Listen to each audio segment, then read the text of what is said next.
जो राहुल गांधी जी ने कोटा महारैली में जो छात्रों के साथ संवाद किया था, जहाँ पे उन्होंने बताने की कोशिश किया कि देश में किस तरीके से जो नींव आजादी के बाद डाली गई थी बच्चों को पढ़ाने की, इस देश को जो है संपन्न बनाने की, वो कहीं ना कहीं आज देश में बहुत तरीके से, बहुत योजनाबद्ध तरीके से उसको खत्म किया जा रहा है। वो कैसे?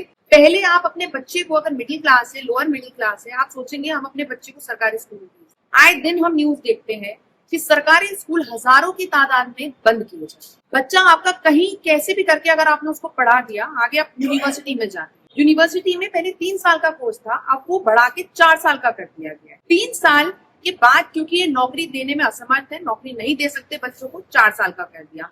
आप दिल्ली यूनिवर्सिटी में अगर आपने रिसेंटली देखा हो तो स्वयं करके इन्होंने ऑनलाइन पोर्टल चलाया है जहां पे 5% से लेके 40% तक बच्चे क्रेडिट स्कोर ले सकते हैं। आप इसका जो रिजल्ट है वो जान सकते हैं कि बच्चे ऑनलाइन बैठे हुए अपने घर पे 5% से लेके 40% तक सेमेस्टर में या पूरे अपना जो उनका 1 साल का जो कोर्स है उसमें वो ले सकते हैं।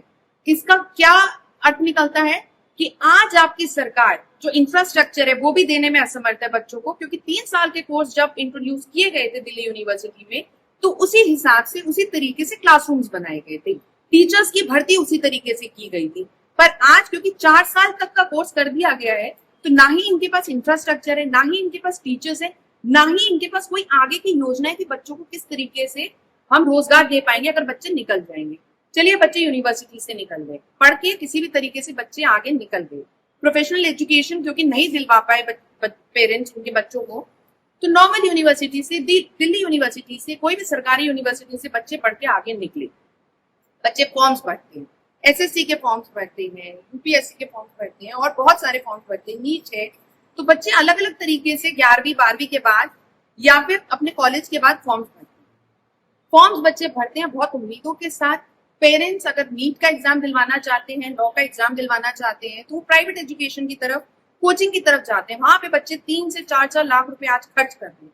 चलिए पेरेंट्स ने वो भी दे दिया। आगे बच्चे एग्जाम लिख रहे हैं, बच्चे एग्जाम से पहले या तो बच्चों को पता चलता है कि पेपर लीक हो गया है, या फिर एग्जाम लिखने के बाद बच्चों को पता चलता है, माँ बाप को पता चलता है कि पेपर लीक हो चुका है। उस सिचुएशन में बच्चे आके क्या करते हैं? आत्महत्या की तरफ चले जाते हैं। बच्चे सोचते हैं मेरा पूरा करियर बर्बाद हो गया, मैंने अपने माँ बाप के जो भी संसाधन थे, जिस तरीके से भी किसी ऑटो रिक्शा वाले ने या फिर मिडिल क्लास ने या फिर जॉब जो करते हैं उन्होंने किसी भी तरीके से अपना पेट काट के जो बच्चों को पढ़ाया वो सब खराब हो गया। बच्चे नोट लिख के जाते हैं कि मैंने आपका सब कुछ बर्बाद कर दिया, मैंने सब खराब कर दिया। उस सिचुएशन में सोचिए कि माँ बाप के ऊपर क्या गुजरती है कि ना ही उनके बच्चों को स्कूल मिला, किसी भी तरीके से संघर्ष करके उन्होंने अगर ग्रेजुएशन करवाई भी तो ग्रेजुएशन के बाद बच्चों को रोजगार ही नहीं मिल रहा है, नौकरी ही नहीं मिल रही है। तो किस तरीके से सिस्टम को खत्म किया जा रहा है।